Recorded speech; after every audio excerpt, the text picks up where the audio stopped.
Hello friends, நம்ம இப்போ இஞ்சி தொகையில் எப்படி செய்யறதுன்னு பார்க்கலாம். இப்போ ஓணம் வேற வரதுனால இப்போ இஞ்சியில் செய்யும்போது இஞ்சி புளிப்பச்சடி பண்ணலாம், புளி இஞ்சி பண்ணலாம். இதுவும் இஞ்சி தொகையில், இதுவும் ரொம்ப டேஸ்ட்டாக இருக்கும். இது வந்து தயிர் சாதத்தோடு தொட்டு சாப்பிடலாம், சாதத்துக்கு பிசைஞ்சு கலந்து கூட சாப்பிடலாம். இது எல்லாத்துக்குமே யூஸ் ஆகும். இதை நீ வெளியிலேயே ஒரு 4 days வச்சுருக்கலாம். அதுக்கு மேலே ஒரு வாரம் வச்சுருக்கணும்னா நம்ம ஃப்ரிட்ஜில் வச்சு சேவ் பண்ணலாம். இப்போ அதுக்கு தேவையான பொருள்லாம் என்னன்னு பார்க்கலாமா? ஃபஸ்ட்டு இஞ்சி வந்து 1 கப்பு நான் எடுத்துட்டுருக்கேன், நறுக்கினது. அது மேபி 50 grams இருக்கலாம் இஞ்சி. அது நான் எவ்வளவுன்னு நான் இருக்கலை, பட் வந்து 1 கப்பு நறுக்கினது இஞ்சி. அதுக்கப்புறம் அதுக்கு தேவையானது உளுத்தம்பருப்பு 2 டேபிள் ஸ்பூன். அதுக்கப்புறம் பேடகை மிளகாய் வந்து கொஞ்சம் காரம் இல்லாமல் இருக்கும், பெங்களூர் மிளகாய். அதனால் அதில் ஒரு 3 எடுத்துட்டுருக்கேன். நான் சாதாரணமாக நீட்டு மிளகா அது ஒரு 2 எடுத்துட்டுருக்கேன். ஒரு அரை டீஸ்பூன் பெருங்காயம் எடுத்துட்டுருக்கேன், சின்ன சின்ன கிரானுவல்ஸு. தாளிக்கிறதுக்கு கடுகு உளுத்தம்பருப்பு எடுத்துட்டுருக்கேன். அதுக்கப்புறம் மஞ்சப்பொடி, ஒரு சின்ன துண்டு வெல்லம், உப்பு, ஒரு சின்ன கோழிக்குண்டு அளவு புளி, கருவேப்பிலை. இதுதான் அதுக்கு தேவையான சாமான். எண்ணெய் வந்து எப்படியும் வந்து 2 டேபிள் ஸ்பூன் அது வதக்கிறதுக்கு தேவையாக இருக்கும். மொத்தமாக 2 to 3 டேபிள் ஸ்பூன் ஆகும் அது எண்ணெய். இது நம்ம எப்படி செய்யலான்னு பார்க்கலாமா? முதல்ல நம்ம இஞ்சியை வந்து தனியாக வதக்கி எடுத்துக்கணும் எண்ணெயில். அதை செய்யலாம்.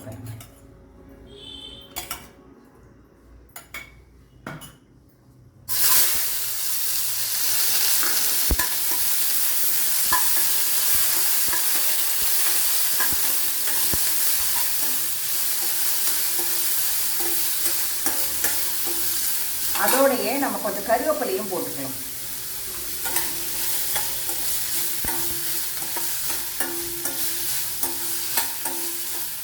இது கொஞ்சம் வதங்கிறதுக்கு ஒரு நிமிஷம் ஆகும்.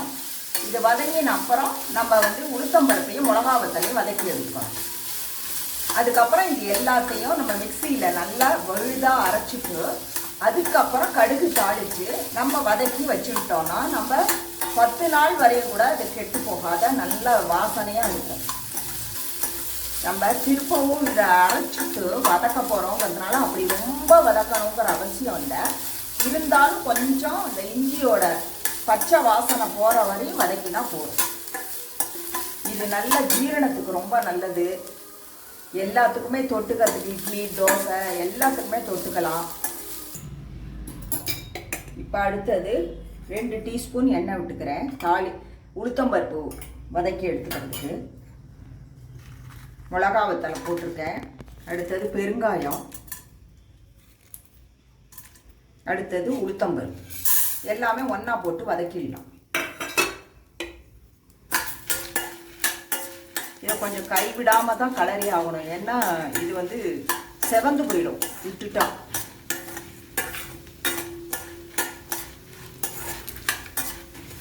போகிறோம், இந்த அளவு செவந்தா போகிறோம். இதுக்கு மேலே செவந்ததுன்னா ரொம்ப அது செவந்த வாசனை வந்துடும். இது கரெக்டான ப்ரொசீஜர், இதுவே போதும். இப்போ நம்ம இதை நம்ம அரைச்சின்னு வந்தாச்சு. நான் அரைக்கும் போது கொஞ்சம் கெட்டியாக இருந்ததுனால 2 டீஸ்பூன் தண்ணி விட்டு தான் அரைச்சிருக்கேன். அதனால் ஒன்றும் தப்பு இல்லை. இந்த புளி ஊற வச்சுருப்போம் இல்லையா, அந்த தண்ணியே விட்டு அரைக்கலாம். 2 டேபிள் ஸ்பூன் தான் தண்ணி விட்டுருக்கேன்.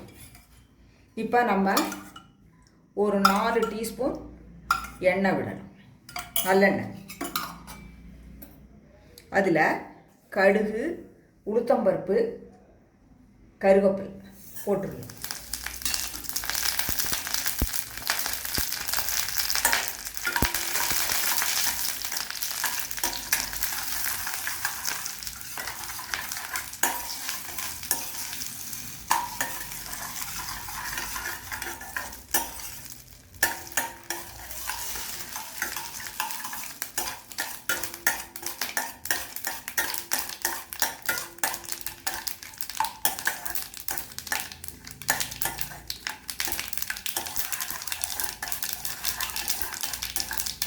நல்லா வெடிச்சிருக்கு. இப்போ நம்ம அரைச்சின்னு வந்த அந்த விழுதை சேர்த்து ஒரு 2 நிமிஷம் வதக்கினா போதும். அரைக்கும் போது நிறைய தண்ணி விட்டுட்டு அரைச்சிடலாம், கொஞ்சம் தளன்னு இருக்கும். ஆனால் நீங்கள் சில சமயம் அது ஃபங்கஸ் வரதுக்கான வாய்ப்பு இருக்குது. நம்ம அதனால் ரொம்ப தண்ணியே விடக்கூடாது. சும்மா அது அரைப்படணுமேங்கிறதுக்காக ஒரு 2 டேபிள் ஸ்பூன் தண்ணி விட்டுருக்கலாம். கொஞ்சம் கெட்டியாக தான் இருக்கும் அது.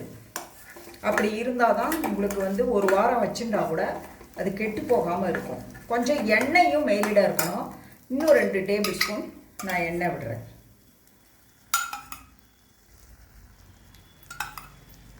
இது ஊறுகாய்ங்கிறதுனால எண்ணெய் தான் வேண்டி இருக்கும். அப்போ தான் கெட்டு போகாமல் இருக்கும். ஏன்னா ப்ரிசர்வேட்டிவ்ஸ் எண்ணெய் எல்லாம் தான்.